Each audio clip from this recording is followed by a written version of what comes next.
Japanese Fairy Tales by Yei Theodora Ozaki.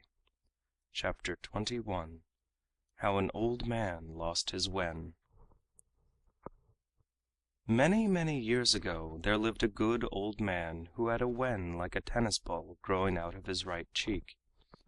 This lump was a great disfigurement to the old man, and so annoyed him that for many years he spent all his time and money in trying to get rid of it.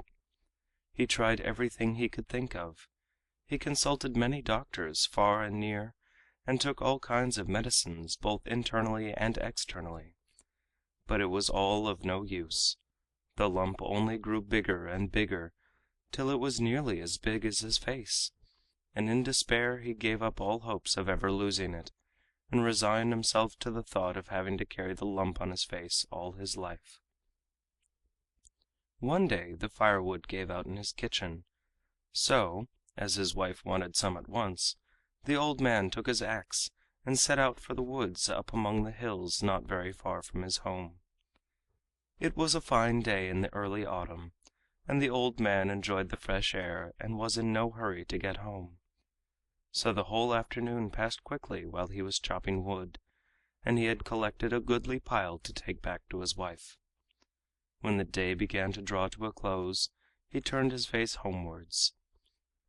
The old man had not gone far on his way down the mountain pass when the sky clouded and rain began to fall heavily.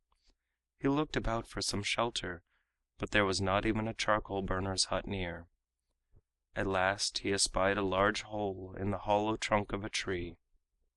The hole was near the ground, so he crept in easily, and sat down in hopes that he had only been overtaken by a mountain shower, and that the weather would soon clear.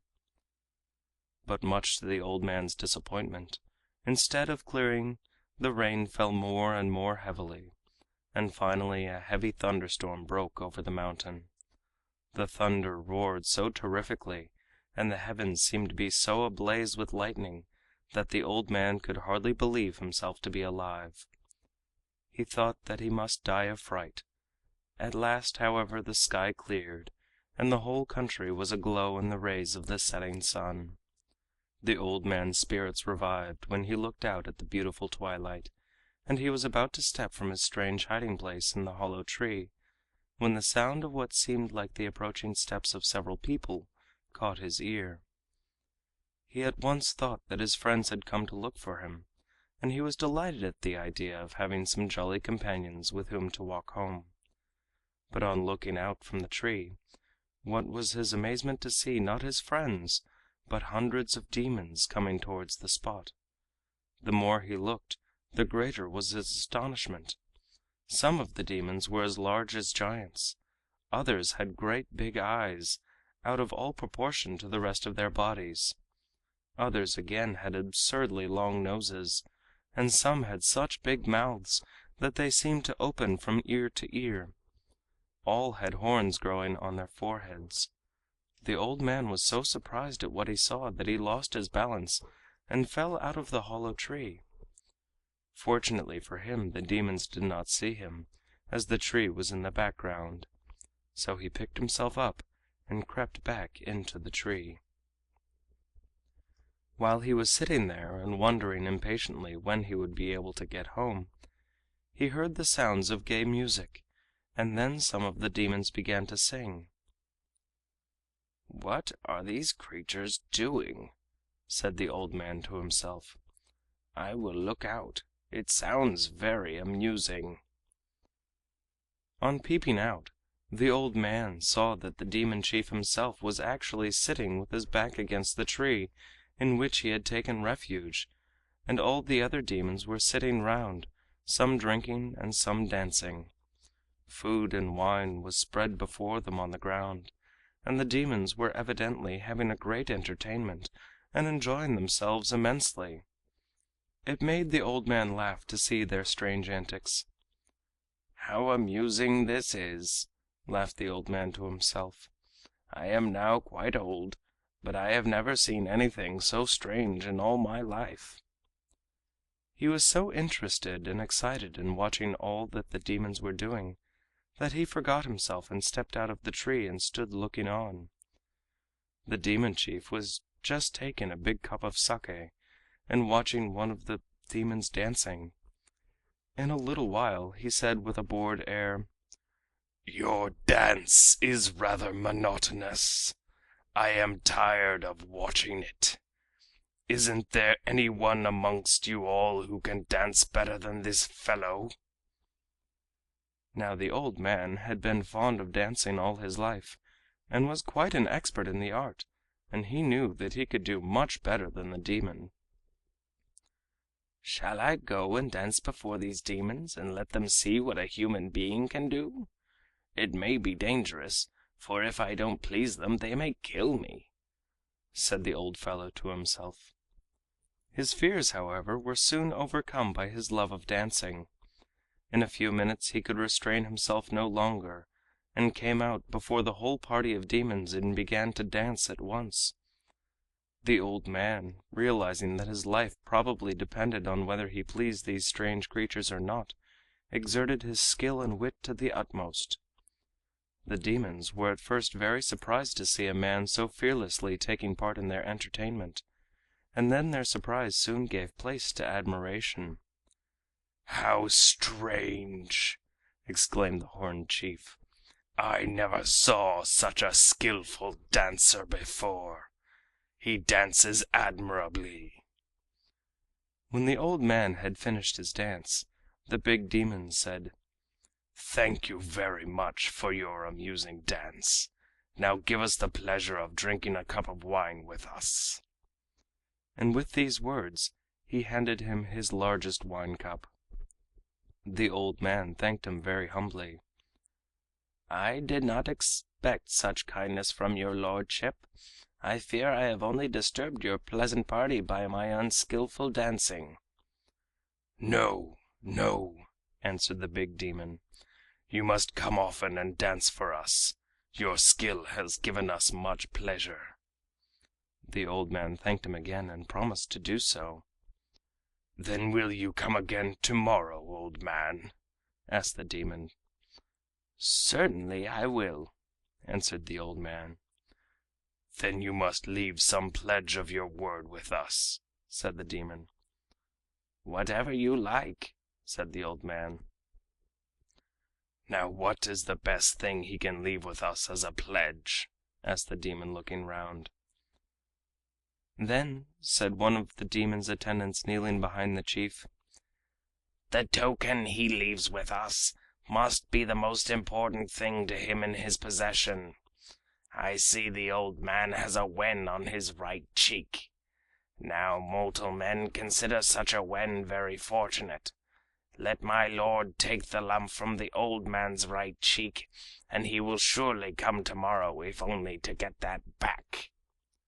"You are very clever," said the demon chief, giving his horns an approving nod. Then he stretched out a hairy arm and claw-like hand, and took the great lump from the old man's right cheek. Strange to say, it came off as easily as a ripe plum from the tree at the demon's touch, and then the merry troop of demons suddenly vanished. The old man was lost in bewilderment by all that had happened. He hardly knew for some time where he was. When he came to understand what had happened to him, he was delighted to find that the lump on his face, which had for so many years disfigured him, had really been taken away without any pain to himself.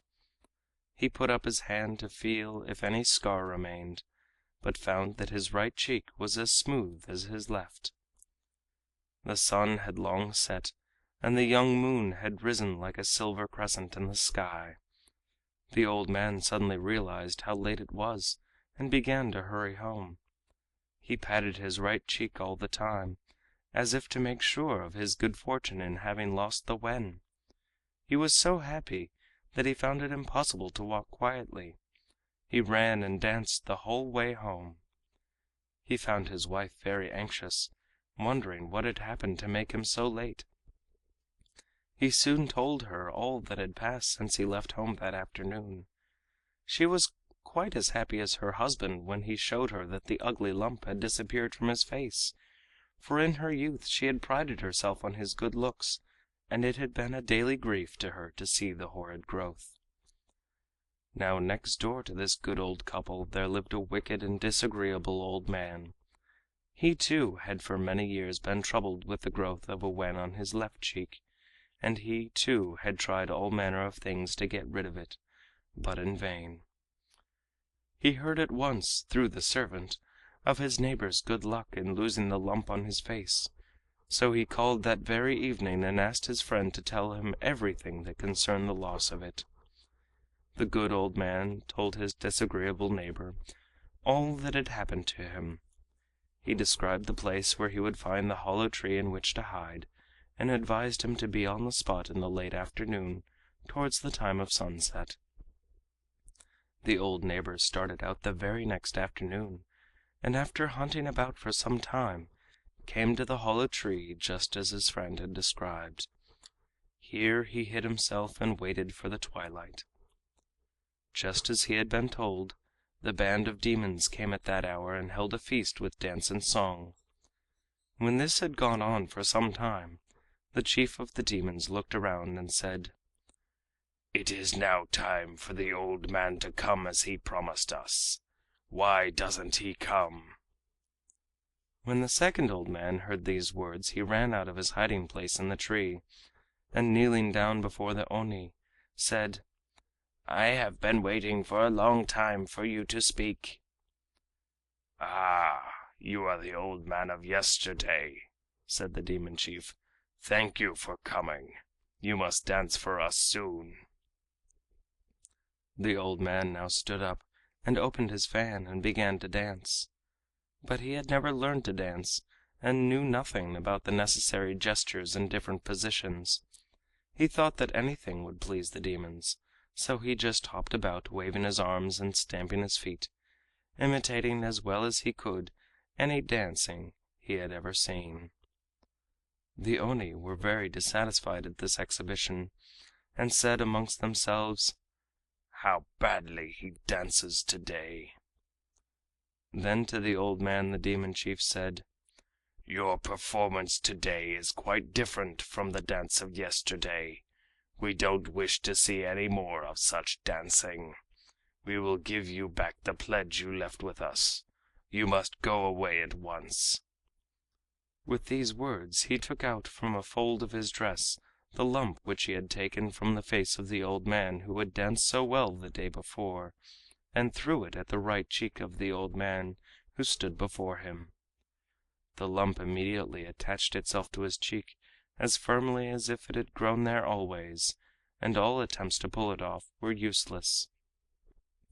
The wicked old man, instead of losing the lump on his left cheek as he had hoped, found to his dismay that he had but added another to his right cheek in his attempt to get rid of the first. He put up first one hand and then the other to each side of his face, to make sure if he were not dreaming a horrible nightmare.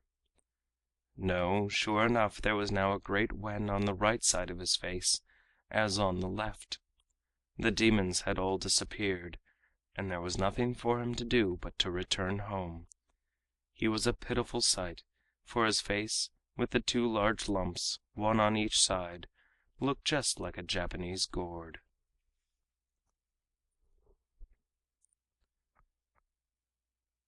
End of chapter 21. How an old man lost his wen.